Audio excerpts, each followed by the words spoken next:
Hi everyone, my name is Valeria Davila. This is my first poster presentation at AMIA, and I'm very excited to share about a film reassessment and the selection project I'm currently working on at the Oregon State University Valley Library.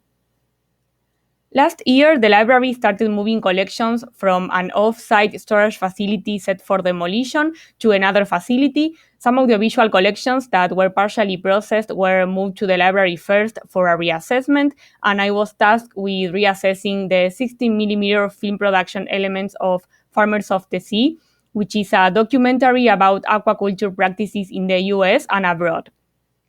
This documentary was produced by Jim Larison in 1984 for the Oregon Sea Grant program at OSU, and it was broadcast by PBS Nova later that same year.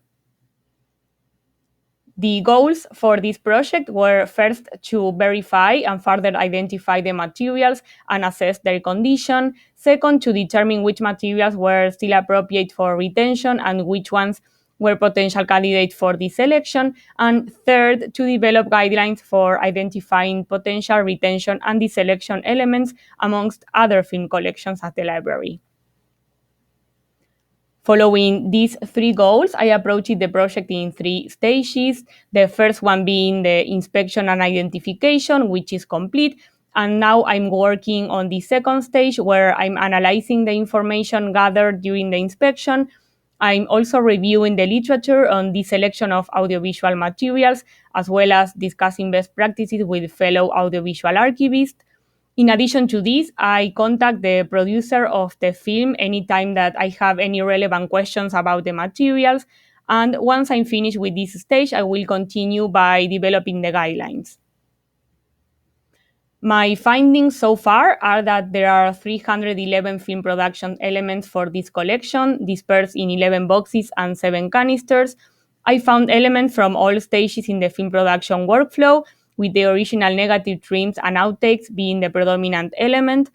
Also, I discovered that two versions of the film were made with different durations, one for the broadcast and another one for the projection print, and that two different typographies were used for the title sequence before the definitive one that appears on the broadcast video. In this table here, we can take a closer look at the different types of elements I found in this collection, their quantities, and also the percentage that they represent. As you can see, the negative trims and outtakes are the predominant element, representing the 87% of the total.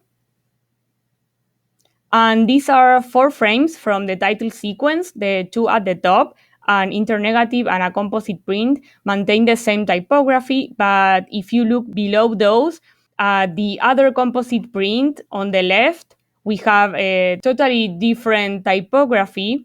And checking them both against the broadcast video, which is the fourth image, I discovered that none of these match with the broadcast video.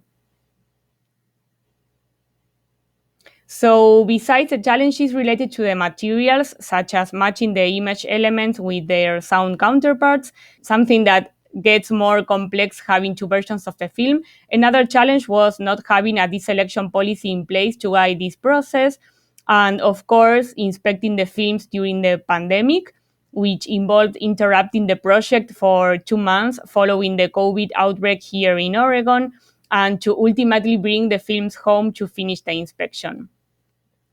So this is it for this poster presentation, but if you'd like to know more about this project, you can scan this code right here. And if you have any questions about the project or resources that you'd like to share with me, please send me an email at davilashb@oregonstate.edu. Thank you very much for listening.